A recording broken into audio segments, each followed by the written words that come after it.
Hello, everyone. It is your boy Hunt back with another fantastic episode of Tabletop Recap. 69, in fact. Everyone's favorite number. But today we have our regular co-host, Big Boy Chungus, with us. Greetings. Been a little while. You haven't been in the past 4 episodes.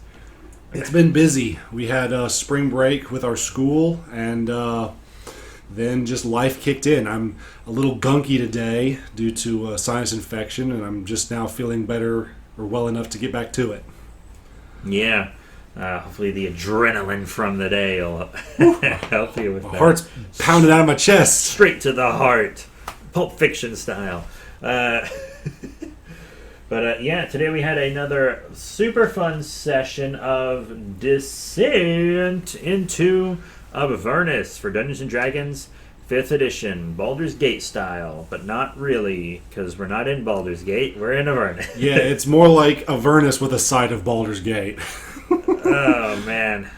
Oh, yeah, so I'm going to let you get this started since you are our DM, but first, let's set the scene, everyone who's playing. First, we have Corvus, who is played by Connor. He is a half-elf warlock of the Raven Queen with this crappy, super broke, unearthed arcana. I mean, you say it's crappy and broke, but all it Well, really... it's not crappy, it's just broke. I'm not letting him use it again, but honestly, I think it's somewhat okay, because while he does have complete freedom of movement and just the ability to fly at will... It's the bird.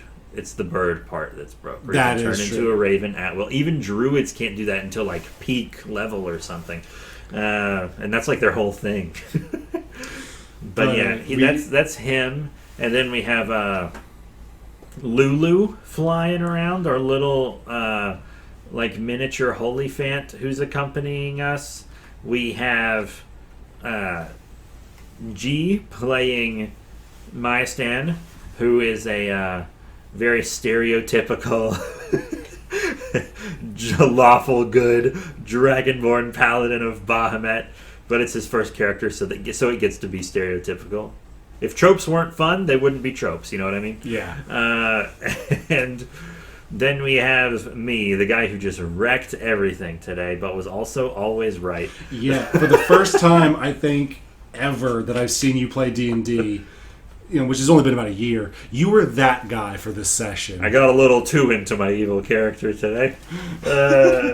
Hey, that's what a party of good characters gets for adopting an evil guy. In the famous words of Kami, chaotic does not cancel out good. Well, he's not good. Well, He's also chaotic. evil. Well, he's also yeah.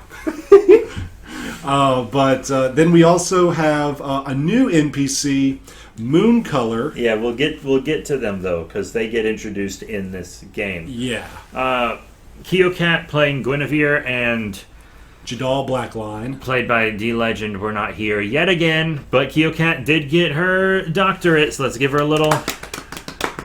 Yeah, that's it. That's all she deserves. Just kidding. She deserves everything. But yeah, so she'll hopefully be joining again soon. And we do realize that she hasn't been in the game since they actually descended into Avernus from Elturel. So it's going to be like, hey guys, I'm back. What did I miss? And everything is on fire. What did I miss? And it's like, I'm an evil guy and I'm here now. Hoo-wee. Maya stands like, the nightmares won't stop. There's a unicorn now. I bet Keocat will love that. But yeah, so how about you throw us into the story here? So our last session started off with the party getting some information from a night hag by the name of Red Ruth on how to go about finishing their quest to free Elchuel and even possibly redeem Zariel. And she told them that you need to go... Oh yeah, I completely forgot. The reason why they were at Red Ruth was because a Dao, which is basically an Earth genie, told them to go see Red Ruth and help her with freeing her from her contract to Zariel. So they went to the genie first, then Red Ruth, and then after helping Red Ruth told them that in order to free the Dao, whose name is Ralzala, they needed to find the blood of a Titan and have her drink it. And finding a Titan is near impossible even in Avernus, and let alone finding one that's willing to give you their blood. So she said, there's only one person that I know of, and his name is Uldrax. Fair warning, he's not exactly what he used to be, so keep that in mind when you go visit him. They find Uldrax at his grave site, where he is actually a little tiny spine devil who explains to the party that, I got in a fight with Tiamat. She cursed me this way, and the only way for me to turn back is if I drink some of her blood. So I see that as impossible. One thing leads to another. They go to Tiamat's camp. They manage to get a piece of her blood, or some of her blood, after a slight altercation. They revert Uldrax back to his Titan form. He then goes back and gives a gallon of his blood to Ralzala through the players, and she is freed. It was more than a gallon. I remember it being like a barrel. Well, she drank a gallon, basically. Yeah. You guys still have 9 gallons of Titan blood left over. Oh, you should let G know that, because I don't think he knows that. Okay. Let him know you got most of a barrel of Titan blood in your bag of holding still. This is where the party left off. They were on their way to deliver Uldrax's blood to Ralzala, and she is anxiously waiting to hear back from them about their quest. Yeah, so that was the first thing we did, was just take that blood to her. She gave a little sippy sip. She gave us credentials to go to see Belle, which we did do, where I played it very smart before the next thing, which I played very dumb. And Rosala just GTFOs as soon as her contract's broken. Like, she can feel it in her bones that she is free. I'm out, peace. And she just apparates out of there. And so the unicorn basically tries to get their attention from the top. And it's like, hello, can you free me now? Now that you've freed the Tao, can you free me, please? And the party decides to free her. Not without argument. Drizzt always wants to do something else than everybody else. Yeah, I felt like in this session, Corvus and Amaya Stan were like, why are you being so difficult? Just like, usually Corvus has like a really weird idea and the rest of the party's like, no. But since Drizzt joined, Drizzt's like, let's do something evil. And everyone else is like, no. So Drizzt was like, let's just leave the unicorn. As long as it's zapping demons, we have less to fight. And everyone else was like, no, we're going to free it. And then they're just standing there like, how are we going to free it? We can't just break the crystal dome it's in because the crystals might fall and cut it. And I'm like, screw this. And I just shoot 2 arrows into the thing and it shatters. And I'm like, wow, that was so hard, guys. Yeah, and well, so the crystals was basically acting as like a magic barrier. As long as it was intact, the unicorn couldn't go anywhere, and especially with the Tao watching it.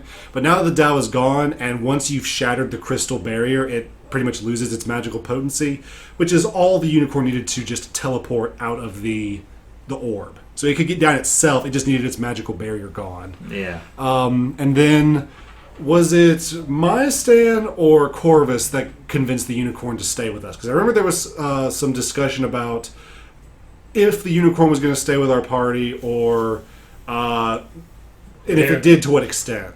Because I think the unicorn's intention was to go find a way to get back to Mount Celestia, and then Corvus was like, I have a spell where I can banish a creature back to its original plane, which he's trying to say in secret because he wants to manipulate the unicorn. All that talk about doing the right thing and freeing the unicorn, and his next thought is, let's manipulate it. Well, the thing is, he didn't tell me that he was whispering until after he had already said it. Yeah. And then I Because said, because Drizzt's response depended on whether he was whispering or not, which is why I looked at you and I was like, can the unicorn hear this? Yeah, and I said, no one said they were whispering, so the unicorn hears this. She said, you can send me back home? And Corvus, a.k.a. Connor, was like, yeah, I can, but we need your help first. Can you help us, and then I'll send you back home? And she says, if it means that I can go right back, I think you were like a Nat 20. Mm-hmm. Yeah, he rolled a Nat 20. And there were a ton of Nat 20s and 1s all around today. Yeah, so Corvus said, if you agree to help us with our quest, I will send you back with the banishment spell, no problem. And he rolled like a Nat 20 on his persuasion. The unicorn was like, hot diggity dog, what a deal. Oh, I wish they would have said that for real. Hot diggity. Like it's the unicorn's catchphrase. Every time we do something, they're like, hot diggity dog. And we just get so, like, mad and just kill it eventually. Oh, you will turn evil if you kill a unicorn. You will be cursed. You ever seen Harry Potter? Yeah. So the unicorn joins them, and they all head out to Bell's Forge. And just to make sure that they didn't really get lost, I made sure that the Dow put a little map marker on the back of the letter. Like, check your map. You are here. Here is Bell's Forge. Go there now. So they had the minimum chance of running into a negative random encounter, and they got there with very little to no issue. When they first arrive at Bell's Forge, it is a sight to behold. Think like the city of Gondor. It's this big fortress built into the side of a mountain. But instead of shining white stone, it's black infernal iron built into the side of a smoldering and currently erupting volcano. And there's these giant steel doors blocking the way. And as the party drives up, this horned devil, which is like one of the beefier devils in the hierarchy, flies down and says, "What is your business here? Speak or you will be attacked." And the party's like, "We have a letter of introduction from Rosala the Dow. We wish an audience with Bell." And he takes the letter, opens it up, reads it, looks at them, looks back at it. He says, or he calls down an imp, and he gives him the letter of introduction. He says, "Take this to Lord Bell. He has visitors." And the imp's like, "Yes, sir. Right away, sir." He flies away, and they're led into the fort. Yeah. And when they enter, it is just this huge, hustling, bustling, city-sized fortress. There are devils working. Preparing for war. Yeah, they are. And what the party didn't know, and I didn't tell them this, is that this was actually an infernal legion getting ready to ship out. Didn't say where. They didn't ask. I didn't tell. But these people were getting ready for a battle, for war. I don't know why, but when you said that, they were like, they're getting ready for war, and then I was like, I could use a bloomin' onion right now. Well, I mean, Avernus is similar to Australia. Thirsty for blood and onion skin. Go ahead, though. Go ahead. So the Horned Devil, it takes them... that was what I forgot. When you enter this forge, you are in a volcano. Yeah. So the heat is overwhelming. Like I told the players, I said, right off the gate, you can tell that this is well over 100-degree temperatures. And I had everyone roll a Constitution saving throw. And if you know anything about the exhaustion rate for like extreme heat, it's not a hard save to make on the first roll, and you failed it. I nat 1, so you gave me 2, not 1, 2 levels of exhaustion, which I thought was a fair punishment. Ah, Christ! It made me so bad at everything for the rest of the session. Yeah, and I still have it. Also, yeah. Well, you got rid of 1. You got rid of the level that halves your movement speed. Yeah, with my meditation, and then I never really used my movement speed because I stood in one place for the one big combat we had. You're still delirious. Like, you have disadvantage on all skill checks, which has really been showing in some of your roleplay elements. Yes, because normally I'm often leading the conversation in hell because, like, my guy gets, like, advantage on lots of, like, intelligence checks to know what things are in hell because he's been there for 100 years. When my character was introduced, I had to write someone who had a reason to already be in hell and stuff, drow, etc. So that's why we did that. Plus, he's kind of a half DM NPC, but half not, sort of. We're kind of getting to the point in the campaign where I don't really know what's happening anymore. So it's more of just a regular character now than when he was introduced, where I knew everything that was about to happen, and now I just... I'll tell you a few secrets after the sessions, just so you're a little bit prepared for our next sessions. Yeah, you told me one today that made me feel really vindicated in my actions, in my very controversial actions to today's sessions. You were like... No, I'm not going to say what you said, but you were like, you were right. And I was like, good. And there were many, many times in this session where people did not want to do what I wanted to do, and I was right. Yeah, you were right about several things. I won't deny you were right about several things, but we'll keep those secret for the sake of our players. And one really big wrong time. That one was obvious. That's not a secret. Yeah. Okay, so... anyway, so they get to a large spiral staircase that leads further down into the volcano. And the Horned Devil says, okay, this is the entrance to Lord Bell's lair. We're starting to get to the point where people are addressed in formal titles, Lord, Baron, etc. And he says a few words of advice. Do not speak unless spoken to. Mind your tongue and always show respect. Yeah, we walk in there and we see 4 chained up fire giants. Which was awesome to have the minis out for all this stuff. Yeah, I'm finally getting to justify my purchases with all my big minis. I know, right? And then... so, yeah. There's also a pit fiend and a big throne thing. And, of course, immediately I'm like, all right, I drop to one knee, and everyone else is just standing there staring at the dude. And I didn't Bell, like he said, at least someone knows how to show some respect. He acknowledged you. Yes. Vindicated.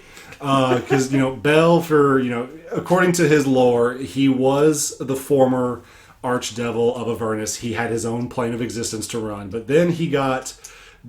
he wasn't deposed. He was just replaced twice. Once with Tiamat and then once with Zariel. And he's been salty about it ever since. Salty boy. But because Asmodeus is the one who appointed him to his quote-unquote demoted positions, he has no room to argue, so he just has to kind of sit and wait for his time to legitimately rise back to power. Yeah. So, the Bell asked the party in general, he says, what can I do for you? The first thing he said was, I see that Dow finally won her freedom. Yeah. And he chuckled. He says, now, what can I do for some friends of Ralzala? I think, who did most of the talking here? I think it was Myastan. Corvus had some things to say, but he got us in trouble. Almost. Talking about me almost TPK in the party today. Like I was the only one to almost TPK the party today. No, it's almost everyone's fault. And I won't say on the podcast how they almost TPK'd the party, but I will say I think we should, because I don't think it's... Because we'll have played again by the time this comes out. Okay, good. Then that's fine. We'll be fine. So here's the thing. The first thing that was said was Myastan, he didn't kneel, but he was respectful in his questions. He did not speak unless spoken to, and he did listen very carefully. Props to Myastan for that. Yeah, because there's no way he was going to kneel. He said, we are on a quest to save Eltruel from Zariel. And Bell basically says, it's a rather interesting endeavor. He says, now how does this concern me? And Myastan said, well, we heard that you don't really like Zariel. That was me, actually. Okay, yes. Yeah, that was me. I was like... I wasn't so nice. I was like... Zariel would really piss Zariel off. And he thought that was pretty funny. Yeah, he chuckled in satisfaction a little bit, and he says... It's no secret that my relationship with Zariel is less than friendly, but I am under strict orders not to directly hinder her efforts in the Blood War. So I don't know how exactly I would be able to help you out. And then someone, I think it was Myastan, said, well, we're looking for a location known as the Bleeding Citadel, and we think that we might be able to find the tools to take care of Eltruel ourselves, and we heard that you might know the location. And he kind of sits back and he purses his fingers together and he thinks for a minute. And then he says, I think we can work something out. And he says, I have a missing shipment of adamantine rods. I need these to make specific weapons for Zariel in the Blood War. I want you to find this shipment that was last seen on a flying fortress going down somewhere in Avernus. You find me those rods on that flying fortress, I'll tell you the location of the Bleeding Citadel. And then something... What was it that was said that made Connor chime in? Oh, yeah, because... he heard lost shipment, and he assumed that it was stolen by that warlord. That's what it was, because he heard shipment, and he says, "Do you know if that had anything to do with warlords?" And Bell was like, he spoke out of turn. "Oh, you will speak when spoken to, mortal." And then Corvus goes, "Well, it's very important information."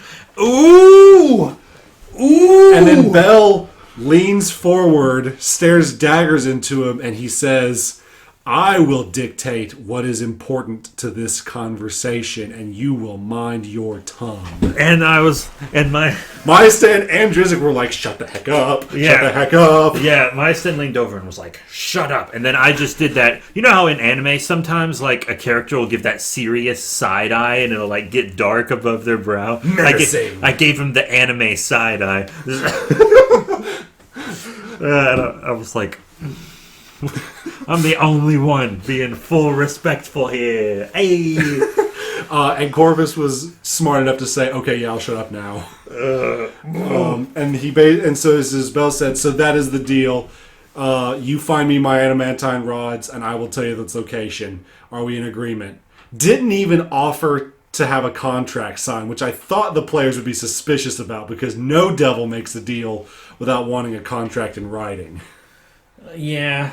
But they said yes, and he said perfect. He snapped his fingers and immediately teleported them back to the giant stone gateway outside the volcano and the fortress. The thing was, in my mind, if we got it in writing, that'd be like evidence. So he couldn't have given it to us in writing. Well, again, we'll get to that towards the end. But yeah, what would have happened if Corvus continued to push it is... Bell would have basically just sighed in annoyance, snapped his fingers, released these chained fire giant blacksmiths. 4 fire giants. Keep that in mind. 4 of them. Now, they're not armored. They don't have regular weapons. But they're still giants with hammers and mallets. Yeah, I mean, they're still super tough. And he would have basically told them, the first one to kill the intruders gets their freedom. Dude, if that would have happened... That would have been a TPK. That would have been over. I wouldn't even have fought. I would have just bowed further and just sat and waited. Kiss your butts goodbye. I wouldn't even have helped. Oh my goodness. Oh, so yeah, that would have been bad. But Corvus knew when to back off. Props to him for that, I suppose. And they left. Now, the party was also told that... in order to find the Flying Fortress, Bell did have a prisoner that they could talk to. So before he teleported them out, he said, go to the prisoner's holding area, interrogate him, and then go to the Flying Fortress. And the party was like, okay, well, we're out here, but where do we need to go? And all of a sudden, another imp flies in. He says, hello, my name is... I think his name is Balacrux or something like that. My name is Mr. Flippy Nips.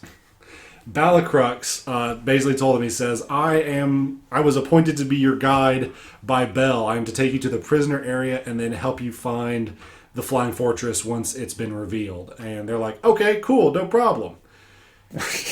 He did not last that long. Yeah, well, he did, but also he didn't. Yeah, he just got out of there. Like, kind of, yeah. We like to get ahead of ourselves in this podcast. So, with the aid of Belacrux or Belcrix, whatever his name is, I already forget it. Little kissable boy. He leads them to a barge, which is docked just off one of the River Styx areas nearby, and they load up all their stuff and. Corvus, for whatever reason, tries to convert the devils on the barge to communism for some reason. And then found out that it was basically already like that. Yeah. I don't know. He loves that communism meme. He asked the devils, how do you guys... because the devils on this barge, all they're doing is moving boxes and crates and moving machinery. They're basically doing menial tasks, and they're like, so wait, you guys don't have slaves to do all this stuff? And he says, well, not really. All the souls we get need to be turned into soldiers to fight in the blood war, and someone's got to stock and pile the weapons and armor for those soldiers, so it's just what we do. If we want to get up in the world, then we can always backstab someone in a higher position and take over their spot, but you have to be patient for that to happen. And so he's like, oh, so that sounds just like communism from this other universe I've heard of. And they're like, okay, you're a funny little mortal. Very weird how his character has heard of so many real-world things, like Judaism. I don't know. That's none of these are I think approved. that needs to be addressed DM to player. Yeah, I've already told him. I said, you're not from another universe. I mean, verse travel is possible, but only on like the divine level. Like only gods like Tiamat and Torm are capable of traversing multiple dimensions. And the only reason Tiamat can't now is because she's in the timeout corner. Oh, Tiamat. Sweet Tiamat. Okay, so when that new Gargantuan Tiamat mini comes out... I want it. Oh my god. I want it. At the time of recording this, I'm not sure when it comes out. It was like just recently announced at the time of recording this. But... But they get on the barge, and they make their way down the river Styx, and the boatmen, the players didn't realize it was actually a Marinoloth. This is basically a Yugoloth that has the ability to control and manipulate seafaring vessels magically. That's why, even though there was a driving stick on this barge to navigate down the river, he never touched it to get it moving. I didn't do any role play on the barge. I just did my meditation thing to get rid of a level of exhaustion. Yes, the whole time I wasn't even really listening to what Corvus was saying, because the whole time I was sitting there just in my mind going, I'm on a boat and it's going fast, and just the whole time. Corvus is great. He has his moments where it's like, ugh. But what are you doing? I always get a good laugh when Corvus and Connor are with us. Gotta love it. But also, he wasn't the cause of this next problem. Yeah, I mean, he almost caused one TPK and then directly prevented the next almost TPK. Yeah, so they arrive at the holding area, which they learn is not an actual prison. It is just a spot in the middle of nowhere where there is some scaffolding being built. And in this scaffold semicircle, I guess you could call it, is a chained Sibriax. Now, if you don't know what a Sibriax is in D&D, think of a giant floating ball of cancerous growths with mouths and eyes and tentacles sprouting out of it. And basically what Sibriaxes are is they are lore keepers. They literally will float around whatever realm they are in, simply gathering information. They especially love secrets and forbidden knowledge because that holds great value for tricking people into doing things that it wants them to do. But this one was trapped and chained, and it was done so by Bel's instructions, because this was Bel's holding area. And it was being restrained by 2 chain devils, which are basically just the jailers of hell. And it was being interrogated by an Arcanoloth, which, if you don't know, has basically the same statistics as a freaking Archmage. What's that CR? Give it to us, boy. Chain devils are 8, and a Arcanoloth is 9. But if you've seen the spells that are on it, it's closer to a 12. Ooh, what? Sibriax alone is like 24. Like, you better hope you don't... The Sibriax is the bigger danger here, but you're still gonna... This was supposed to be a roleplay session. And I destroyed the world. Yeah, so when the players arrive, the Arcanoloth has this big brass horn, and it's obvious that the Chain Devils and the Arcanoloth are keeping its distance from the Sibriax. I should also mention that the scaffolding is built around a 30-foot area from the Sibriax because there's this giant pool of ichor that is leaking from this creature, and they can't get too close, or they don't want to get too close. So this Arcanoloth is shouting questions at the Sibriax and then pausing to listen for a response. But the Sibriax is just not having any of it. It's just being stubborn and not saying anything. Yeah, so we pull up, and my standing crew are like, hey, we were sent by Bell to interrogate this thing. And they're like, okay, you can try. And I'm standing there, and I get this little... Hold on. The Arcanoloth even said, it says, you can try, but good luck. And just for fun and giggles, he says, if you can manage to get this big ball of fat to say anything, I'll give you guys 3 soul coins. And so I get a telepathic message from the floating tumor, yeah. And he's like, if you free me, I'll answer your question. And I just immediately shot. You, like a Wild West gunslinger. From the hip. Yeah, you whip out your crossbow and just pa-chow, and you hit the Arcanoloth in the shoulder, and he's like, "What the heck?" Oh my god! And our party was like, "What the heck?" And you were like, "What the heck?" You were like, "Oh no!" I immediately, Karen, the manager slayer, if you're listening to this, I know how you feel when I wreck your campaigns, because I was immediately having to pull out stat cards of things that I was not expecting to have stats on hand for. That's a good point. I was playing like you. I was destroying city blocks with lightning. You're actually more impressive. You destroyed almost an entire party with just a crossbow bolt. One crossbow bolt, I almost brought it into the whole campaign. Oh yeah, but combat. I got to give my logic. Go ahead. Okay, so at the end, everyone was like, "Why did you do that?" And I was like, "I don't know. It's almost as if you took an evil character, ruined his life, brought him into the fold, and expected him to do whatever you said." Okay, so that's one right off the bat. Weird. Two. I was like, if these guys have been interrogating this thing for who knows how long, probably as long as that thing's been missing, which Bell said was a while, and they haven't gotten a single word out of it, what can we do? And another thing, I was like, there's 5 of us and 3 of them, which turned out to be very bad math. It was quick maths, but bad maths. Quick maths, but bad maths. Oh, I had several reasons, and I'll be honest, it ended about the way I wanted it to. You got the best case scenario, and the only reason none of you are dead or turned into abyssal wretches is because of Connor.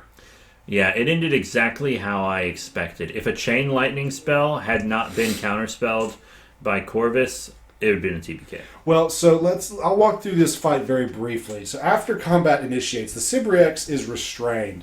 It can't do anything because the Chain Devils have it restrained. But the more the fight carries on, the more the Chain Devils' attention is being removed from the Sibriax to the party. So they start losing chains. And the fewer Which chains... was my goal. I was trying to do that. And the fewer chains on the Sibriax, the higher the chance of it escaping and doing God knows what, because Sibriaxes are demons, different from devils, and they are very much chaotic evil. So maybe they'll help the party, maybe they'll kill the party, maybe it'll just flow off and mind its own business. Who knows? We'll figure that out when we get there. Maybe it'll do a somersault and queef. We don't know. So the combat mainly starts off between the Arcanoloth, the Chain Devils, and the party. And the first thing, the Arcanoloth rolled a 19, which the only other person who tied for that was Corvus. You rolled garbage for initiative, and everybody else rolled a 9, and almost everyone else rolled a 15 or more. Yeah, the only reason you didn't go dead last was because I forgot to do the Sibriax initiative, and I just put him after you. Yeah, which is super weird, because a few turns he went before me. Oh, well, my bad. Every time. When you've got 12 NPCs and 3 players, it's hard to, Have you tried writing it down? Yes, my notebook. It's always, every time we play, each round I'm is a trying my best order. to make sure that things are going smoothly, so I apologize if I get the order mixed up. But it's not like I jumble everything. It's like, oh, I had Drizzt, then the Sibriax, I accidentally put the Sibriax, then Drizzt, okay? Well, at least you didn't skip anyone. Yeah, no one was skipped. Everyone got their turn, and everyone got to do what they want to do. So the Arcanoloth fires a level 3 fireball at the party. And if it weren't for the fact that I remembered that Lulu has an ability where any spell below level 5 is cast within a 10-foot radius of her, it just doesn't work. It's like an anti-magic field. Yeah, but then later he was like, guess I'll cast it at level 8. Yeah, he cast a level 8 fireball, which Mayastand has this feat that he gets that basically says whenever he has to make a dexterity saving throw, just up the shield, and the shield takes it. Yeah, he's a shield master now. So basically that means that on a failed save, he only takes half damage anyways, and on a successful one, he takes no damage.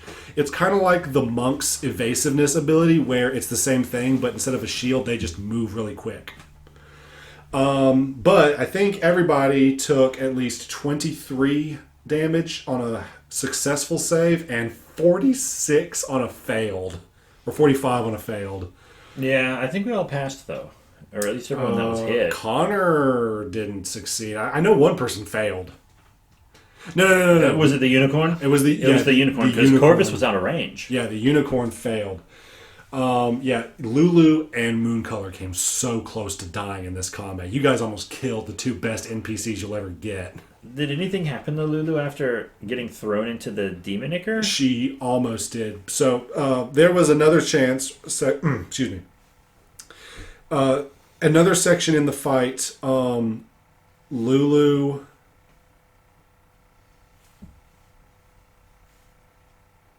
Yeah, sorry. My mind's going blank.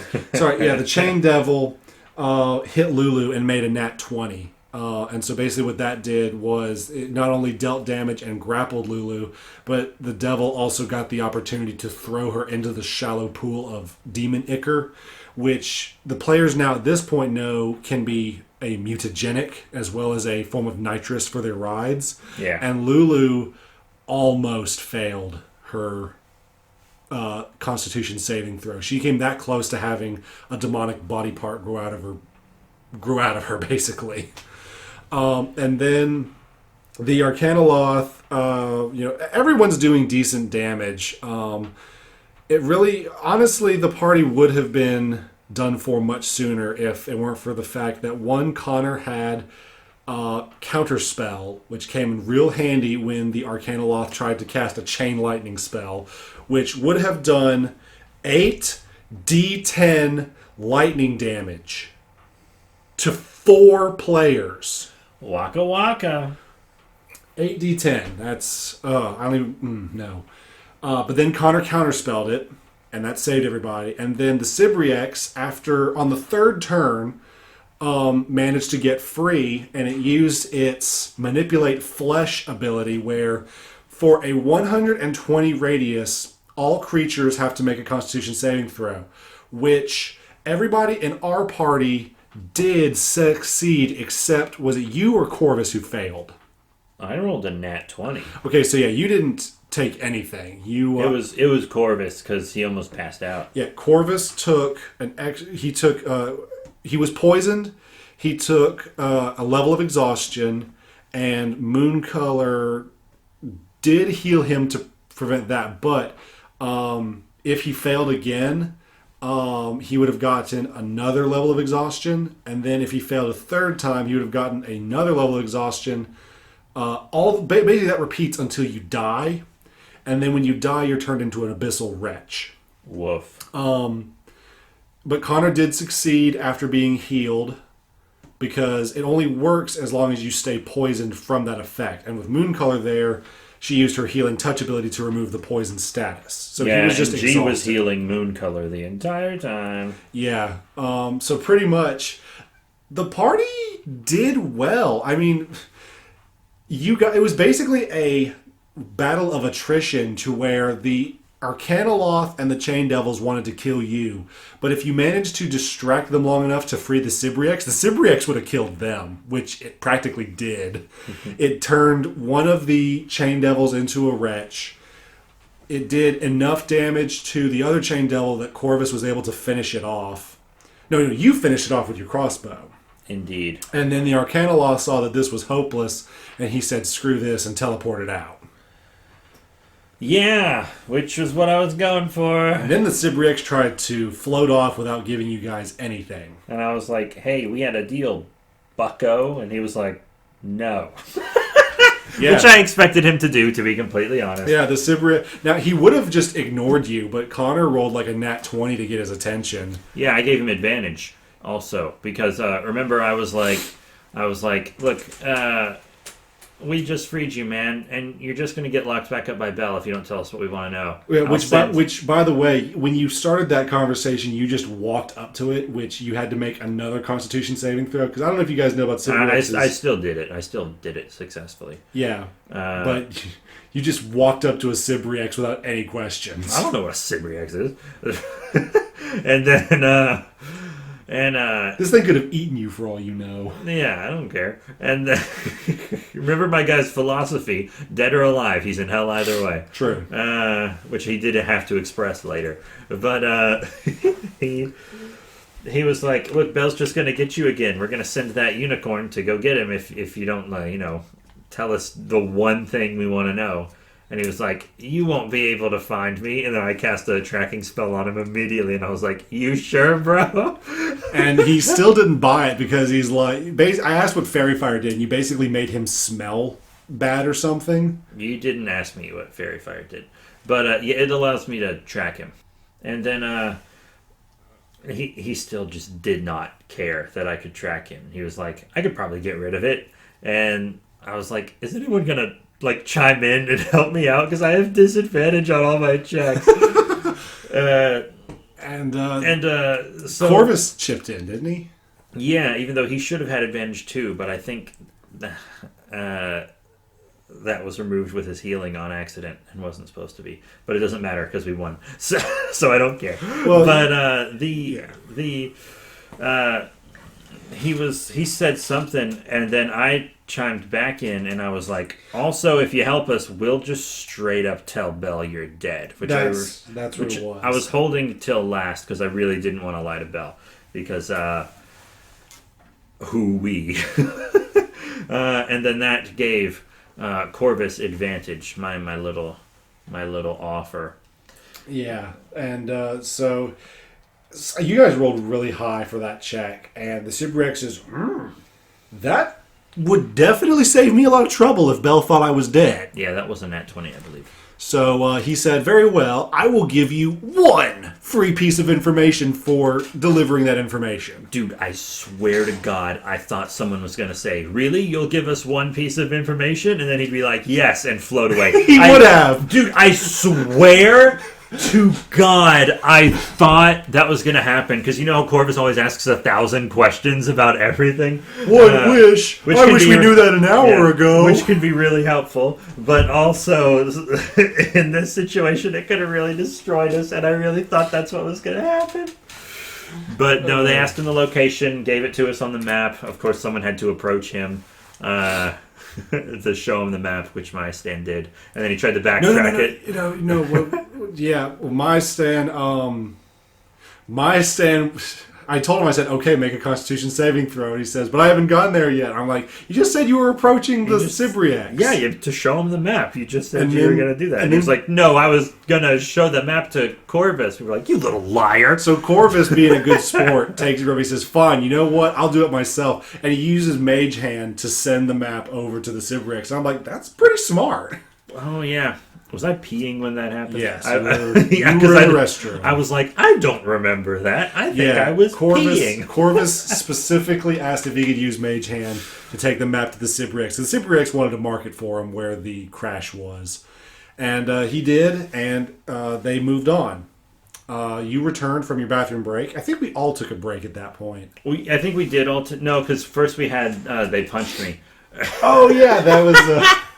First, my stand punched me with a nat 20, and that just deals straight up 6 bludgeoning damage. And he was like, "What are you thinking?" And Drizzt was like, "I'm glad it all happened because I think they finally understand Drizzt now." Drizzt got up and he was like, "I don't think you guys get what I'm going for here. I don't care if Zariel's redeemed. I don't care if Zariel's killed. I don't care if any of you were killed. I don't care if I'm killed. I just want this done. I want to be in a position where I'm not being hunted by Zariel anymore. I just want it over. And if that means all of us dying, I will take that risk in a second. I hate all of you. You ruined my life. We are not friends. I am not looking out for your safety, and I have never looked out for mine." And they were like, "You're dumb. You're a horrible person. Duh." Drizzt was like, "Come at me, bro. I'm done today." I have the power of God and anime on my side. Nope, his God abandoned him when he killed his wife. Yep.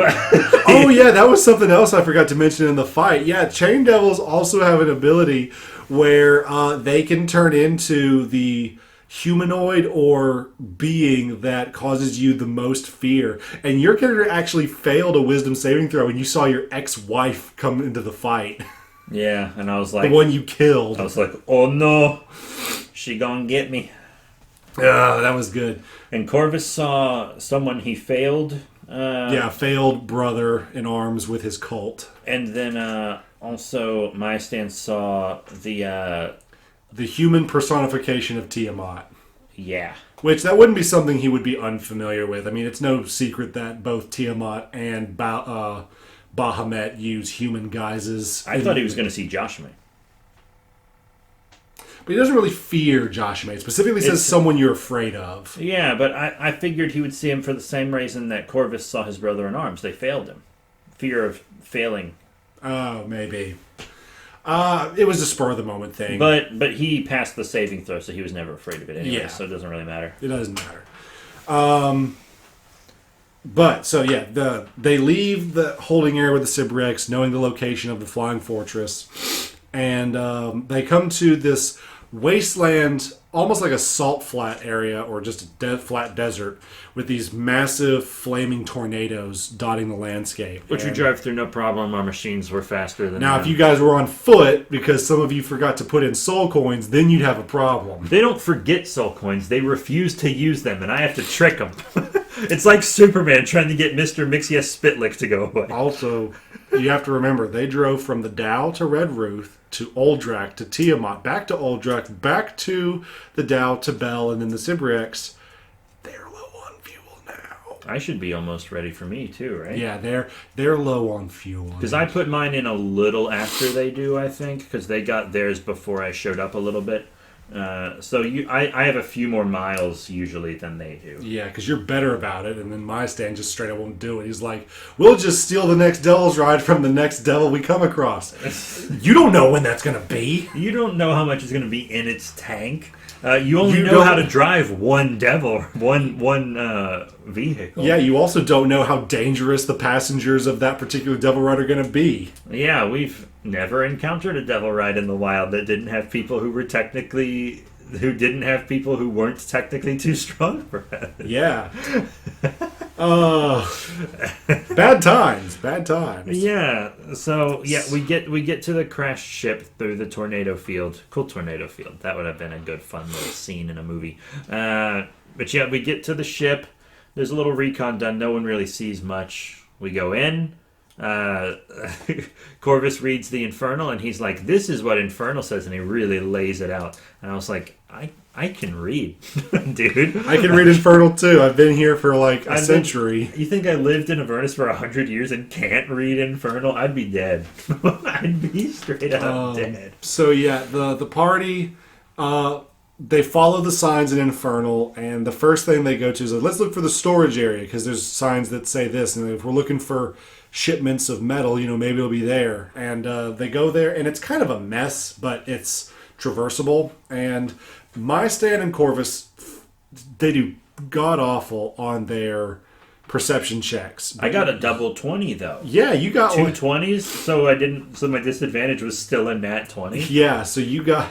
Yeah, nice. Yeah, noise. So you okay, not only do you find something that will help you look for it, but you also got a potential magic item out of the deal. Yeah, I found a ship's manifest and then a quiver with a single crossbow bolt in it, which I feel like was made specifically for me and not in the module. Is that right? Maybe it is, maybe it isn't. Because you said arrow and then you were like, wait, no, crossbow bolt, which made me feel like, oh, that's for me. Who knows? I'll never tell. I'll never tell. But yeah, I had disadvantage on a bunch of stuff, so I couldn't identify them. The way you do things, I don't do it this way when I DM, but the way you do things is a successful Arcana will just tell you what it is. You don't have to have identify. I'm thinking about changing that when we start doing Waterdeep Waterdeep Dragon Heist, because the problem with that is if they come across cursed items, they'll immediately know. That's the problem with that play style. I'm using the logic that this is hell, and it kind of works a little bit differently. And also, I'm a new DM. Shut up. No, it's a fine rule. It just kind of excludes cursed items. Yeah. So, it makes things faster. It makes things easier. It makes things cheaper. But at the same time, it takes a lot of the playing out, and cursed items just won't work if you want to introduce them. They just won't work. So what I'm probably going to do is when we start our next session with D&D is I will just let the players know that, hey, I didn't think the magical mechanics for identifying magic items through very well. We're going to have a little bit more stuff, and we're just going with the idea that this is not Avernus, so magic items will have to be identified differently, and just go from there. It'll be more difficult, but it won't be unfair. And so, yeah, you found that item, and you found the ship's manifest, and what you learned was that someone rolled another... Oh, yeah, you were reading the ship's manifest, and you rolled a natural... I fell asleepy. Yeah, you rolled a nat 20 and a critical fail. At the same time. 20 and a 1. I had to take the crit fail. So since I have my level of exhaustion, I just fell asleep reading, which I often do in real life. So Corvus wakes you up. And he says, "Oh, you're finally awake." Skyrim memes. Yeah, I love that meme. And Corvus asks if he can see the book, and he reads it too, and he rolled a nat 20.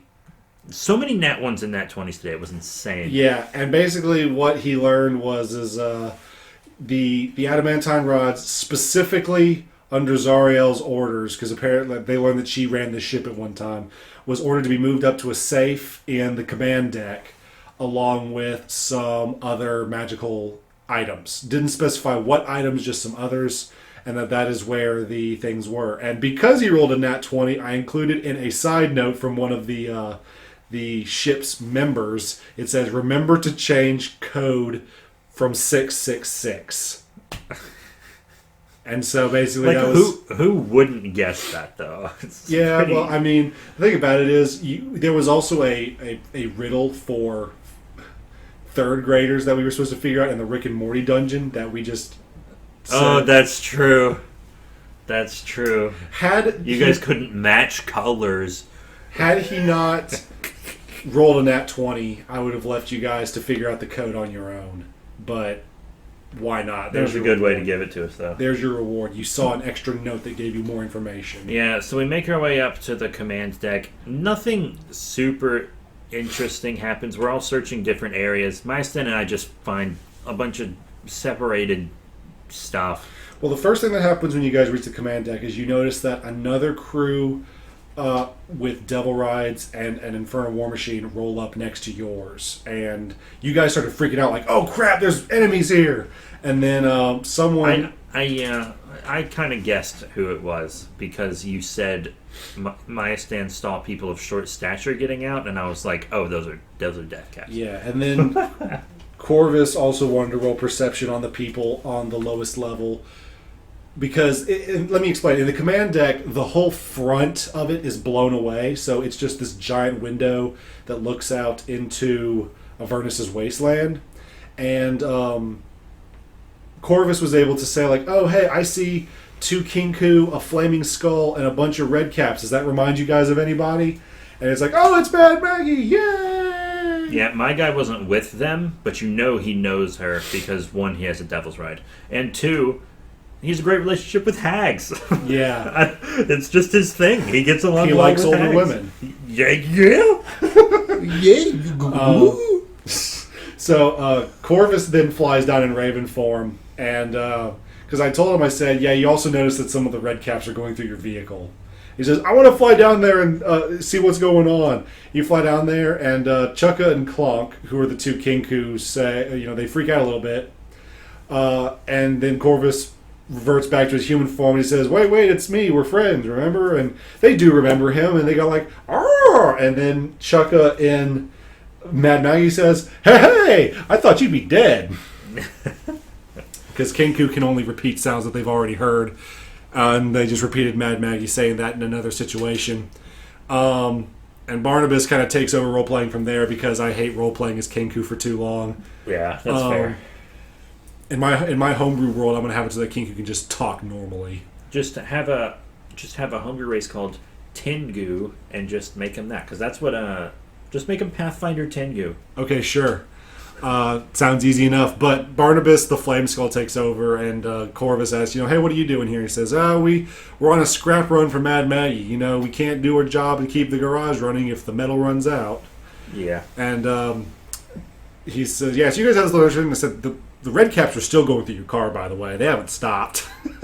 And Corvus is like, hey, knock it off. And he says, can you, like, tell them to stop doing that? And Chuck, using another voice that he borrowed, says, knock it off. Knock it off. And this brings all a grinding halt to the red caps and the madcap shenanigans. And they kind of just all file out. And they said, well, just so you guys know, we're at the command deck looking for stuff. So just let you guys know this as well. We're here looking for scrap. We're going to start at the bottom, work our way up. Maybe we'll cross paths at some point. Just you do your thing, we'll do ours. We'll both stay out of each other's way. Yeah, so he flies back up, and, we're all searching different rooms. I don't think that my stand and I found anything that warrants mentioning. But there was a lot of mechanical stuff that you could have tinkered with, but the problem with it is that one, you had it's technology, but it's magical powered technology, and the only way you could have really interacted with it was if you had an Arcana check skill of 20. My Arcana stinks, and I was on disadvantage, so it doesn't matter. My Arcana is like a +0 for real. You had the opportunity. Like, there was a switchboard at one point that you could have, like, flipped a bunch of switches and pressed some buttons to see what would happen. But I couldn't identify it, and I was like, I'm not going to flip random switches. Are you insane? But, yeah, my stand did the same thing. And Corvus found a quote-unquote null chewing on some bones who seemed pretty insane and relatively non-threatening, so he just moved on. He found the safe, called us in, put in 666. It opened up. The rods came out. Tell us more about these rods. Tell us these rods have some information on them, and maybe the player. I think the players finally figured out that maybe they're being manipulated a little bit. Maybe they don't have all the pieces. Drizzt figured it out. No one else did. So this goes up after the players will be at our next session, right?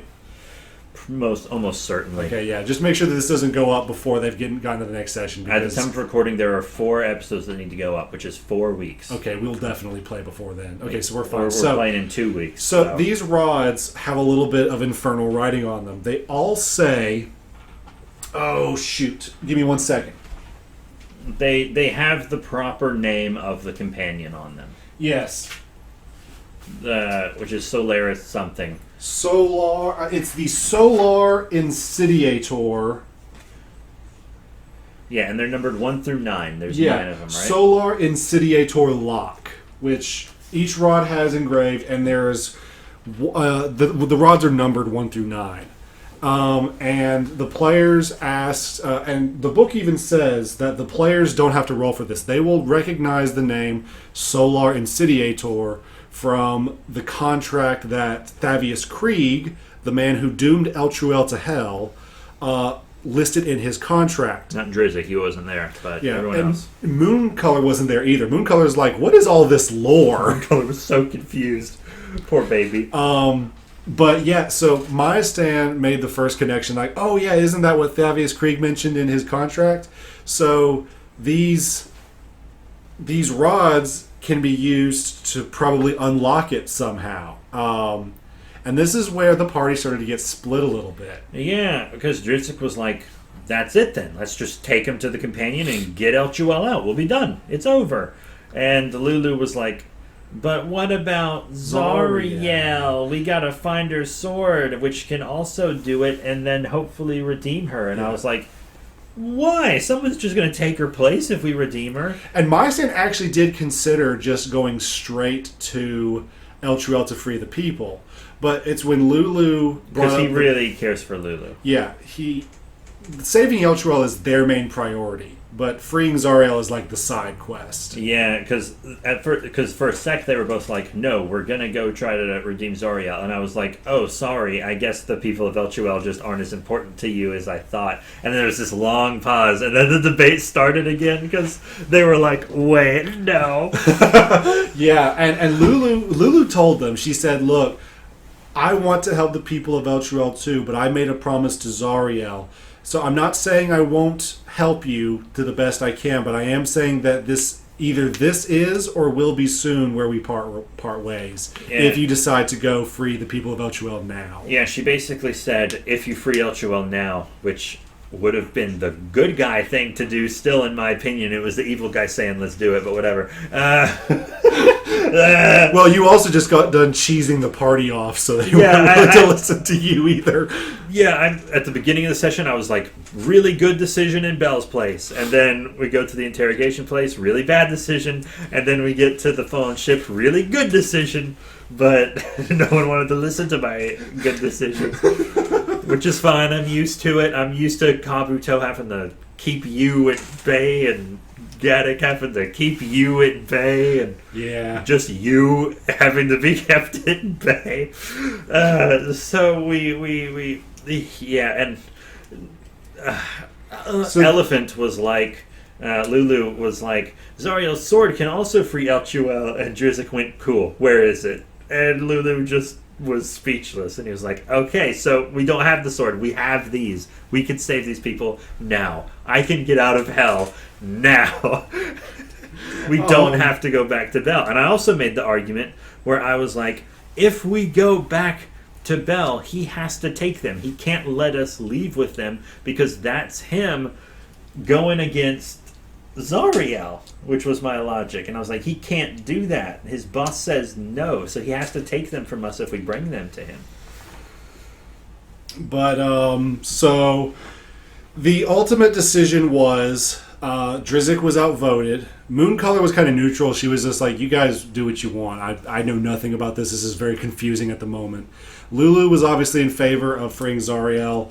Myastan wasn't going to do anything to upset Lulu. Like, that's his baby. And then Corvus was like, let's give him fake rods. Let's make fake ones and give them to him. And I was like, I already have to tell Belle one line, man. And also, I don't have to do that if we just go straight to the companion. I don't even have to lie to Belle about anything. And I didn't roll deception, which means I do have to... For that, I helped with persuasion, which means I do have to lie to Belle. Good luck with that. Yeah, I think I'm going to do one of those technically not a lie things that I do to my parents all the time. Where I'm like, the Sibriax will never be a problem for you again. Wink. And it's like, what does that mean? Whatever Belle wants it to mean. I think that's going to be the route I take.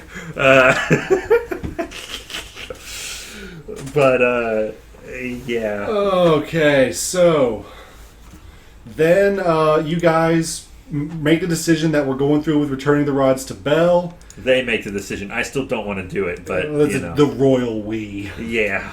And you guys climb down. Mad Maggie and her crew are wrapping up their scrap. Well, Mad Maggie's not there. Well, yeah, no, sorry, Mad Maggie's crew. But they did get to see my secret handshake with her Kinkus, because I'm real tight with that crew, you know. So, like, there's this handshake where I use both my hands, and each of the Kinku use one hand, and we have a secret handshake. It's very fun. Corvus got some scrap for his fake rods just in case, which even he agreed was a terrible plan, but he's like, if it comes down to it, maybe we should. And but then right before they left, another group of Infernal War Machines roll up on them, and that is where our session ended for today. Nice little cliffhanger. We usually don't have big cliffhangers like that, which is very fun.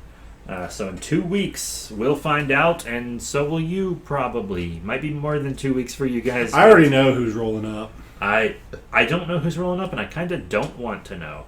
I think I'll leave that a little secret for you. Yeah, I don't want to know this time, because as I said, we've gotten into territory where I don't really know what's happening, because you explained a lot of other stuff to me, but not lots of the stuff that's going on now. Yeah, we are reaching the end game now. We actually, depending as long as no one does anything to TPK us again. Hey, I was not the only one today, man. I know. Next session, it's my stand's turn. I think we will reach the Sword of Zariel by next session if that's the route we choose to go. Well, I mean, my stand did almost TPK us in Archon's tent, so almost, yeah. He got close. And Connor and G almost TPK'd the party again early on in Baldur's Gate. With that, with both the vial. Yeah, with the vial and calling the villains back when they were running away. Yeah, so I've done the least amount of almost TPKing. Have I only been in half the game? Yes. But also, I am best boy. Just kidding. We're all best boy. But yeah, so we will need to tell the players to take another level because fighting 2 Chain Devils and Arcanoloth and nearly ticking off a Sibriax is worth the level 10. Yeah, I think we wouldn't be at level 10 without that fight. No, so they should thank me, all things considered. Yeah, so... and we should level up today because I don't want to wait a month again like we did. No worries. I will message the crew and let them know that I need to talk to them about that. But yeah, so nice little cliffhanger. They're going to go back and talk to Bell, see what he has to say about their work for him, and then go from there. Not looking forward to returning to Bell, to be completely honest. I'm really not, because I don't have faith that it'll go down well. But yeah, that's the thing that we're going to do. So that is it, everyone. Thank you all for turning into episode 69. Yeah. Nice. Part something of the Sent into Avernus. I don't remember what part.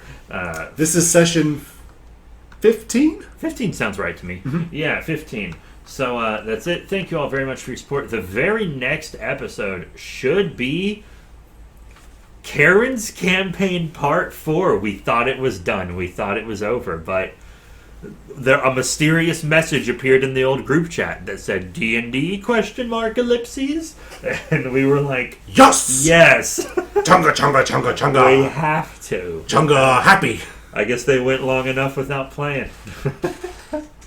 Chunga, hungry. I won't hold my breath for the next session after this upcoming one, but I will enjoy this one as much as I can. I have missed playing Kabuto. I miss my neutral plan makers, which is usually... It's been too long since I've plunged a country into civil disarray. It's been too long since I committed genocide and turned a whole religion against my people.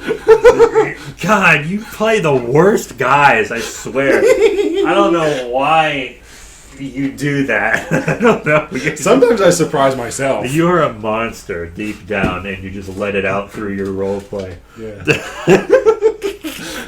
But yeah, that's it. So that's next. I don't know what'll be after that. It could be immediately another Descent into Avernus, or it could be something else. I don't know. But that's it. Thank you all once again for your support, and I'll see you all next time. Bye for now.